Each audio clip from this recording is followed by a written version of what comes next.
കാണാനായിട്ട് സാധിക്കും. അത് നമ്മളെ ബാധിക്കുന്നുണ്ടോ? തീർച്ചയായിട്ടും ബാധിക്കുന്നുണ്ട്. അതേ രീതിയിൽ ലോഭം, പിശുക്കുത്തനം. രാമേശ്വരത്തിൻ്റെ ഒരു ഐ ക്യാമ്പ് നടത്തിക്കൊണ്ട് അവിടെ വരുന്ന പേഷ്യൻസിനൊക്കെ കൂട്ടിക്കൊണ്ടുവന്നിട്ട് മധുരയിലായിരിക്കുന്ന അരവിന്ദ് ഐ ഹോസ്പിറ്റലിൽ കൊണ്ടുപോകുന്ന സമയത്ത് നടുക്കിൽ വെച്ച് അവരിനൊക്കെ ഭക്ഷണത്തിന് വേണ്ടി കൊണ്ടുപോയിരുന്നു 10-25 വർഷം മുമ്പിൽ. ആ സമയത്ത് ഭക്ഷണം കഴിച്ച ശേഷം ഹോട്ടൽക്കാരൊക്കെ കാശ് കൊടുത്തിട്ട് തിരിച്ചു വരുമ്പോൾ ഒരു വയസ്സായ ഒരു മുത്തശ്ശി ചോദിക്കാണ്, മോനെ എന്തിനാണ് കാശ് കൊടുത്തത് എന്ന് ചോദിച്ചത്. അതെന്താ മുത്തശ്ശി, നമ്മൾ ഭക്ഷണം കഴിച്ചില്ലേ, അതിന് വേണ്ടിയിട്ട് കാശ് കൊടുക്കുകയാണ്. ആ മുത്തശ്ശി പറയാണ് ആശ്ചര്യത്തോടെ, ഓ കലിക്കാലം വന്നിട്ടോ. പണ്ട് ഭക്ഷണം വിൽപ്പന എന്നൊരു സാധനം ഉണ്ടായിരുന്നില്ല. ഭക്ഷണം ദാനമായിട്ടാണ് കൊടുക്കുക.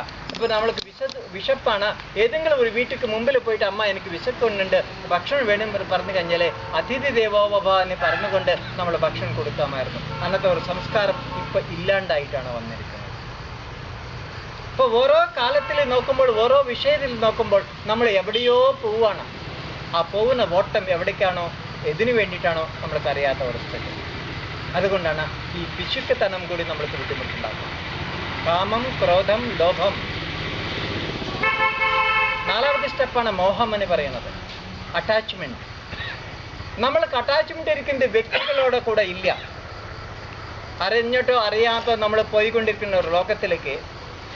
പണ്ട് നമ്മൾ ഒരു പോസ്റ്റ് ഓഫീസിലേക്ക് പോയി കഴിഞ്ഞാൽ പോസ്റ്റ് മാസ്റ്ററോട് സംസാരിക്കുമ്പോൾ പോസ്റ്റ് മാസ്റ്റർ ആരാണോ നിങ്ങൾ ആരാണോ 2 പേരുടെ തമ്മിലിരിക്കുന്ന ഒരു ബന്ധം ഉണ്ടായിരുന്നു. ഇപ്പോൾ പോയി കഴിഞ്ഞാൽ കമ്പ്യൂട്ടറുടെ മുമ്പിൽ ഇരുന്നു കൊണ്ട് നമ്മൾ ചെയ്യുന്നത് കൊണ്ട് യാന്ത്രികമായ ഒരു കോൺടാക്ഷനാണ് നമ്മൾ കേൾക്കുന്നത്. വ്യക്തി അറിയില്ല, മനുഷ്യൻ അറിയില്ല. തമ്മിലിരിക്കുന്ന ബന്ധങ്ങളൊക്കെ നശിച്ചു പോയിക്കൊണ്ടിരിക്കുകയാണ്. അതിൻ്റെ ഒരു മോഹമാണ് ഈ മോഹം എന്ന് പറയുന്നത്. പാശ്ചാത്യ സംസ്കൃതിയിൽ വരുന്ന എല്ലാ കാര്യങ്ങൾ കൂടി ജീവിതത്തിലേക്ക് നല്ലതാണെന്ന് പറഞ്ഞ് വിചാരിച്ചുകൊണ്ടിരിക്കുന്ന ഒരു കാലഘട്ടം. മതം 5ാമത്തെ സ്റ്റെപ്പ്. അഹങ്കാരമാണ്. എനിക്ക് മാത്രമേ ഉള്ളൂ, എനിക്ക് മാത്രമേ ഇതുള്ളൂ എന്ന് പറഞ്ഞ് നടക്കുന്ന ആ അഹങ്കാരം കൂടി നമ്മൾക്ക് ബുദ്ധിമുട്ടുണ്ടാക്കുന്നുണ്ട്. അവസാനമാണ് ഏറ്റവും മഹാമോശമായിട്ട് നമ്മളിനെ കുളിച്ചു മൂടാനായിട്ട് അടുത്തേക്ക് എത്തിക്കുന്നതാണ് മത്സരം എന്ന് പറയുക, മാത്സര്യ ബുദ്ധി. ജലസീനാണ് നമ്മൾ ഇംഗ്ലീഷിൽ പറയുന്നത്. എത്രത്തോളം നമ്മുടെ ഈ 6 ശത്രുക്കളിനെ നമ്മുടെ ജീവിതത്തിലൂടെ മാറ്റിയെടുക്കാനായിട്ട് സാധിക്കുമോ, നിങ്ങളുടെ മനസ്സ് സമാധാനം എന്ന് പറയുന്നത്, ശാന്തി എന്ന് പറയുന്നത്, സുഖം എന്ന് പറയുന്നത്, സന്തോഷം എന്ന് പറയുന്നത് നിങ്ങൾ അടുത്തുകൊണ്ടിരിക്കും. ഇത് കുറയ്ക്കണം. അതിനു വേണ്ടിയിട്ടുള്ള ഒരു മാർഗമായിട്ടാണ് ഋഷിവര്യന്മാർ നമ്മൾക്ക് വേണ്ടി പറഞ്ഞു കൊടുത്തിരിക്കുന്നത്. ഇതെല്ലാത്തിനെയും കാരണം നമ്മുടെ മനസ്സാണ്. അതുകൊണ്ട് മനസ്സിനെ നിയന്ത്രിക്കാനായിട്ടുള്ള ഒരു വിദ്യ വേണം. ആ വിദ്യനാണ് മനഃശാസ്ത്രം എന്ന് പറഞ്ഞുകൊണ്ടാണ് ഈ യോഗസൂത്രങ്ങൾ നമ്മൾക്ക് ഋഷികൾ തന്നിരിക്കുന്നത്. യോഗം എന്ന് പറഞ്ഞാൽ കുറച്ച് ആസനങ്ങൾ ചെയ്യോ, കുറച്ച് സൂര്യനമസ്കാരം ചെയ്യോ, കുറച്ച് പ്രാണായാമം ചെയ്യോ മാത്രമല്ല. യോഗം എന്ന് പറയുന്നത് നമ്മൾ ഓരോ പ്രവർത്തനം ചെയ്യുമ്പോൾ നമ്മുടെ മനസ്സിനെ ഏകീകരിച്ചുകൊണ്ട് ശരീരത്തിനെയും മനസ്സിനും യോജിപ്പിച്ചുകൊണ്ട് ആ പരമാത്മാവുടെ തത്വത്തിലേക്ക് ലയിക്കാനായിട്ട് സഹായിക്കുന്ന ഏറ്റവും അദ്ഭുതമായ ഒരു ശാസ്ത്രമാണ് യോഗശാസ്ത്രം. ആ യോഗശാസ്ത്രത്തിൻ്റെ ഒരു ഭാഗമായിട്ടാണ് നമ്മുടെ സൂര്യനമസ്കാരം പഠിച്ചിരിക്കുന്നത്, സൂര്യനമസ്കാരത്തിൻ്റെ അഭ്യാസം ചെയ്തിട്ടുണ്ട്. അത് തുടർച്ചയായിട്ട് നമ്മുടെ ജീവിതത്തിൻ്റെ ഒരു ഭാഗമാവുമ്പോൾ നമ്മുടെ മനസ്സിന് ശരീരത്തിന് കൂടി ഒരു നല്ല ഒരു ഉണർവും നല്ല ഒരു ശക്തി, നല്ല ഒരു ഉന്മേഷം ഉണ്ടാവും. ഈ അടുത്ത കാലത്തിൽ നമ്മുടെ മേഖലയിൻ്റെ ഒരു കുട്ടി എൻ്റെ അടുത്ത് വന്നിട്ടുണ്ടായിരുന്നു. എഞ്ചിനീയറിംഗ് പഠിക്കുന്ന കുട്ടിയാണ്. എപ്പോഴും പരീക്ഷയുടെ പേടിയാണ്. ക്ലാസ്സുകളുടെ ഹോംവർക്ക് ചെയ്യാൻ സാധിക്കുന്നില്ല. അടുത്ത പരീക്ഷ വരാൻ പോകണു, പഠിപ്പിൻ്റെ ഒരു ചുമതല കൂടി വരണു, അതിനുവേണ്ടി എനിക്ക് ഭയങ്കര പേടിയായിരിക്കുന്നു, നാളെ തൊട്ട് എനിക്ക് കോളേജിലേക്ക് പോകാനൊരു താല്പര്യമില്ല എന്ന് പറഞ്ഞുകൊണ്ടാണ്. 10-17 വയസ്സിരിക്കുന്ന 2ാമത്തെ വർഷം ഈ ഭാഗത്ത് എവിടെ ഇരിക്കുന്ന ഒരു മാള ഭാഗത്തിരിക്കുന്ന ഒരു എഞ്ചിനീയറിംഗ് കോളേജിൽ പഠിക്കുന്ന ഒരു കുട്ടി. നമ്മൾ ഒന്നും ചെയ്തിട്ടില്ല. ആ കുട്ടിക്ക് പഠിപ്പിച്ചു കൊടുത്തത് സൂര്യനമസ്കാരമാണ്. 12 സൂര്യനമസ്കാരം എല്ലാ ദിവസവും ആ കുട്ടി വീട്ടിൽ ചെയ്യുന്നുണ്ട്. കഴിഞ്ഞ മാസം എൻ്റെ അടുത്ത് വന്ന് പറഞ്ഞിട്ടുണ്ട്, എൻ്റെ ആത്മവിശ്വാസം കൂടിയിരിക്കുന്നു, എൻ്റെ ശരീരത്തിനകത്തിരിക്കുന്ന ക്ഷീണം മാറിയിരിക്കുന്നു, എനിക്ക് ഓർമ്മശക്തി കൂടിയിട്ടുണ്ട്, എൻ്റെ ബുദ്ധിശക്തി കൂടിയിട്ടുണ്ട്, എനിക്ക് ശ്രദ്ധിച്ച് പഠിക്കാനായിട്ട് സാധിക്കുന്നുണ്ട്. ആകെ വെറും സൂര്യ നമസ്കാരം മാത്രം നമ്മുടെ ജീവിതത്തിൻ്റെ കൂടി ഒരു ഭാഗമായിട്ട് മാറ്റിയെടുക്കാനായിട്ട് സാധിച്ചോടെ? നമ്മൾക്ക് എപ്പോഴും വിചാരിക്കുന്നത്, നമ്മൾക്ക് ബുദ്ധിമുട്ട് വരുന്ന സമയത്താണ്, ഒരു അസുഖം വരുന്ന സമയത്താണ് ഡോക്ടറെ അടുത്തിട്ട് പോകുമ്പോൾ ഡോക്ടർ ആദ്യമായിട്ട് പറയുന്നത് നിങ്ങൾ എക്സസൈസ് ചെയ്യാറുണ്ടോ എന്ന് ചോദിക്കും. ആ പറയുമ്പോഴാണ് നമ്മൾക്ക് ബോധം വരുന്നത് നമ്മൾ യോഗ ക്ലാസ് എവിടെയാണ് തപ്പി അന്വേഷിച്ച് നടക്കുന്നത്.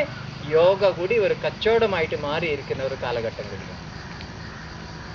അതുകൊണ്ട് നമ്മുടെ ജീവിതത്തിൽ പണ്ട് നമ്മൾ എത്രയോ ദിവസങ്ങളായിട്ട് പഠിച്ചിരിക്കുന്ന ഒരു അറിവിനെ കളയാതെ നമ്മുടെ ജീവിതത്തിൻ്റെ ഒരു ഭാഗമായിട്ട് മാറ്റിയെടുക്കാനായിട്ട് സാധിച്ചിട്ടുണ്ടെങ്കിൽ നമ്മുടെ ജീവിതം ധന്യമായി, നമ്മുടെ ജീവിതത്തിൽ സന്തോഷം ഉണ്ടാവും, നമ്മുടെ കുടുംബത്തിൻ്റെ അകത്ത് സന്തോഷം ഉണ്ടാവും, നമ്മുടെ മക്കൾ കൂടി നമ്മളെ നോക്കിയിട്ട് പഠിക്കും. അതുകൊണ്ട് അടുത്ത തലമുറയ്ക്ക് വേണ്ടിയിട്ട് നമ്മൾ മാർഗം ഒരു വഴി കാണിച്ചു കൊടുക്കുകയാണ് ചെയ്യുന്നത്.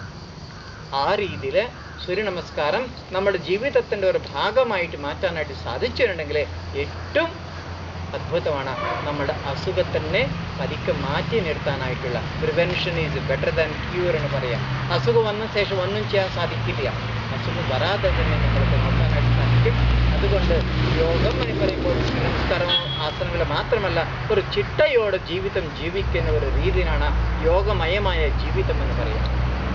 സമയാനിക്ക് എഴുന്നേൽക്കുക, സമയാനിക്ക് ഭക്ഷണം കഴിക്കുക, സമയാനിക്ക് ഉറങ്ങുക, സമയാനിക്ക് ആവശ്യമുള്ള ജോലികളൊക്കെ ചെയ്യുക, ഭക്ഷണ രീതിയിൽ നിയന്ത്രണം വരുത്തുക, ചിട്ടയായിട്ട് ജീവിതം ജീവിക്കാനായിട്ട് ഈ കാമക്രോധലോപമോ മത്സരങ്ങൾ ഇല്ലാത്ത രീതിയിൽ നമ്മുടെ ജീവിതം വെച്ച് കഴിഞ്ഞാൽ നമ്മുടെ ജീവിതം സുഖം, സന്തോഷം, സമാധാനം, ഒരു ബുദ്ധിമുട്ടും നമ്മൾക്ക് ഉണ്ടാവില്ല, ഒരു അസുഖം നമ്മൾക്ക് ഉണ്ടാവില്ല. അതുകൊണ്ടാണ് വിവേകാനന്ദ സ്വാമി ഏറ്റവും കൂടുതലായിട്ട് സ്വാമിജി പറഞ്ഞിരിക്കുന്നത്, it is better to play football rather than reading Bhagavadgita. Bhagavadgita പഠിക്കുന്നതിന് മുമ്പിൽ നിങ്ങൾ ഫുട്ബോൾ കഴിക്കാനായിട്ട് നോക്കൂ. എന്തുകൊണ്ടെന്ന് പറഞ്ഞാൽ ഐഡിയൽ മൈൻഡ് വേണമെന്നുണ്ടെങ്കിൽ ഐഡിയൽ ശരീരം വേണം. അതിനു വേണ്ടിയിട്ടുള്ള ഒരു മാർഗമാണ് സൂര്യനമസ്കാരം. അതോടൊപ്പം തുടർച്ചയായിരിക്കുന്ന യോഗാഭ്യാസത്തിൻ്റെ പദ്ധതികൾ നിങ്ങളെല്ലാവരും നിങ്ങളുടെ ജീവിതത്തിൻ്റെ ഒരു ഭാഗമായിട്ട് മാറ്റിയെടുക്കാനായിട്ടുള്ള ഒരു സങ്കല്പം ഈ ഒരു 150ാമത് വർഷ സ്വാമിജിയുടെ 150ാമത് വർഷ ആഘോഷ വേളയിൽ സങ്കല്പം എടുക്കാനായിട്ട് സാധിക്കും. നമ്മൾക്ക് ജീവിതം ധന്യമാവും, നമ്മുടെ മക്കൾ കൂടി നേരം സാധിച്ചത്. കുറച്ച് കാര്യങ്ങളെ നമ്മൾക്ക് സംസാരിക്കാൻ സാധിച്ചത്. ഇങ്ങനെ ഒരു അവസരം നമുക്ക് കിട്ടിയതിൽ ഇവിടുത്തെ നാട്ടുകാരോട് നന്ദി പറയുന്നുണ്ട്.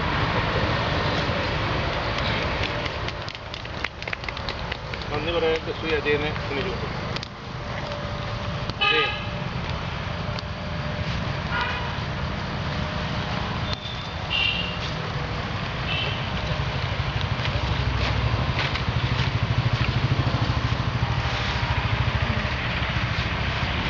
എല്ലാവരും നമസ്കാരം.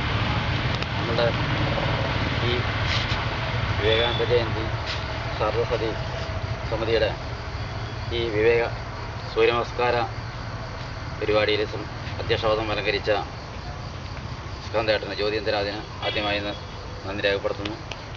കൂടാതെ നമുക്ക് നല്ലൊരു പ്രഭാഷണം കാഴ്ചവെച്ച വിവേകാനന്ദ വേദിക് മിഷൻ്റെ മുഴുവൻ സമയ പ്രവർത്തകനായിട്ടുള്ള സുധാകർജിക്ക് നന്ദി രേഖപ്പെടുത്തുന്നു. കൂടാതെ ഈ അമ്പലം ഗ്രൗണ്ട് വിട്ടുതന്ന അമ്പലത്തിൻ്റെ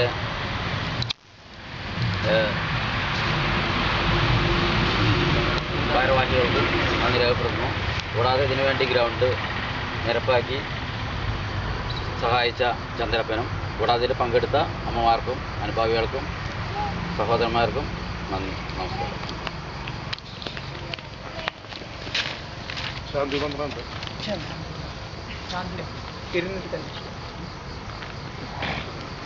സർവേ ഭവന്തു സുഖിനഃ, സർവേ ഭവന്തു സുഖിനഃ, സർവേ സന്തു നിരാമയാഃ,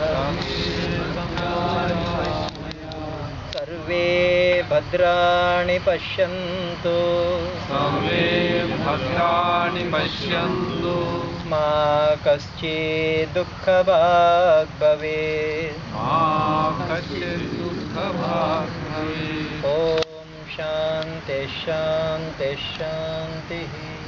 ഓം ശാന്തി ശാന്തി ശാന്തി.